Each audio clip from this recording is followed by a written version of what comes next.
আসসালামু আলাইকুম, কেমন আছেন আপনারা সবাই? স্বাগতম তানভীর একাডেমির নতুন আরেকটি ভিডিওতে। আজকের ভিডিওটিতে আমরা মাইক্রোসফট এক্সেল এর কলামকে কিভাবে শর্ট অ্যান্ড ফিল্টার করবেন সেটা শিখব।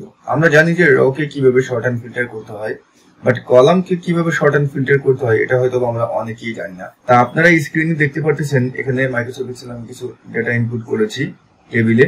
দেখেন এখানে আছে আপনার, যদি আমরা হেডারটা দেখি, এরিয়া, নেম, ডেজিগনেশন, জানুয়ারি, মার্চ, ফেব্রুয়ারি, এপ্রিল, জুন, মে। মানে এখানে আমাদের যে আপনার এই যে আমাদের হেডারটা আছে, হেডারে এখানে কিন্তু উল্টো পাল্টা আছে, ঠিক আছে? যেমন এরিয়া, নেম এরকম তো কখনো হয় না। নেম আগে থাকে, তারপরে ডেজিগনেশন থাকে, তারপরে এরিয়া থাকে, তারপর জানুয়ারি, ফেব্রুয়ারি, মার্চ, এপ্রিল এভাবে থাকবে, তাই না? এটাকে এখন আমরা কিভাবে শর্ট অ্যান্ড ফিল্টার করবো? কারণ এটা কিন্তু আমরা যদি আপনার রো কে আপনার শর্ট অ্যান্ড ফিল্টার করি সেটা কিন্তু হবে না। এটা কিন্তু আমাদের কলামকে শর্ট অ্যান্ড ফিল্টার করতে হবে। ঠিক আছে, আমরা এখন সেটা দেখবো যে কলামকে কিভাবে শর্ট অ্যান্ড ফিল্টার করবো এবং এটা আমরা কিভাবে সুন্দরভাবে কলাম অনুপাতে আমরা সাজিয়ে ফেলবো। ওকে, তা আমরা আমাদের মূল প্রজেক্টটি শুরু করবো। তা মূল প্রজেক্টটি শুরু করার আগে বন্ধুরা আপনাদের কাছে রিকোয়েস্ট, আপনি যদি আমার চ্যানেলে নতুন হয়ে থাকেন please hit the subscribe button. বন্ধুরা, প্রথমে যে কাজটি করব, আমরা আমাদের যে হেডারটি আছে, হেডারটি আমরা কিভাবে সাজাতে চাচ্ছি সেখানে আমরা একটা নাম্বার দিব। এক্সাম্পল আমরা প্রথমে দিতে চাচ্ছি নেম। নেম হবে আমাদের 1 নম্বর কলামে, ঠিক আছে? নেম দেবো আমরা 1। তারপর কি দিতে চাচ্ছি, তারপর ধরেন ডেজিগনেশন আমি দেবো 2।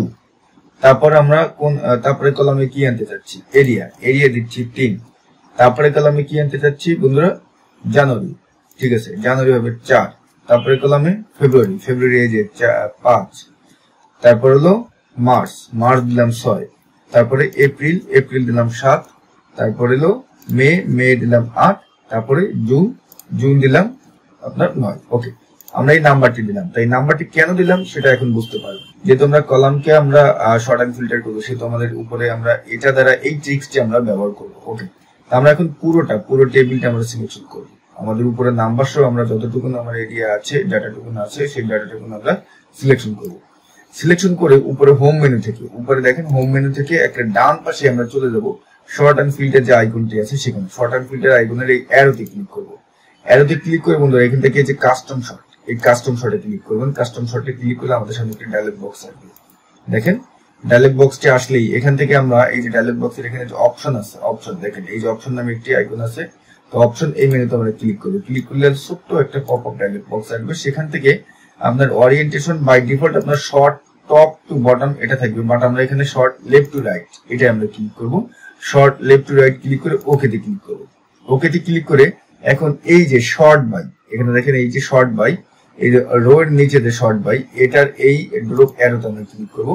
ক্লিক করলে এখন বন্ধুরা আপনারা একটা জিনিস লক্ষ্য করবেন, আমরা যে নাম্বারটি লিখেছি এটা কোন রোতে আছে, এটা 2 নম্বর রোতে আছে। দেখেন নাম্বারটি কোন নম্বর রোতে আছে, 2 নম্বর। আমরা কিন্তু নাম্বার অনুপাতে আমাদের কলামকে শর্ট অ্যান্ড ফিল্টার করবো, ঠিক আছে?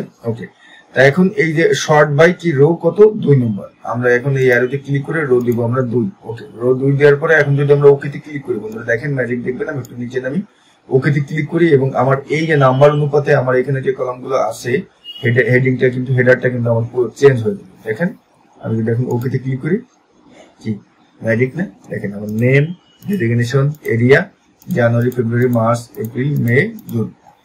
তাহলে কি কলামকে কিভাবে শর্ট অ্যান্ড ফিল্টার করতে হয় তা তো আপনারা বুঝে গেছেন নাকি, তাই না? ম্যাজিক কিন্তু বন্ধুরা। তাই কলামকে কিভাবে শর্ট অ্যান্ড ফিল্টার করতে হবে এটা মোটামুটি আজকের ভিডিওটি দেখে আপনারা হয়তো বুঝে গিয়েছেন। আজকের ভিডিও এখানে শেষ করতেছি। যদি ভিডিওটি ভালো লেগে থাকে প্লিজ এখন একটা লাইক দিবেন এবং কমেন্টস করে আপনার মূল্যবান মতামতটি জানাতে কিন্তু ভুলবেন না। সবাই ভালো থাকবেন, আল্লাহ হাফেজ।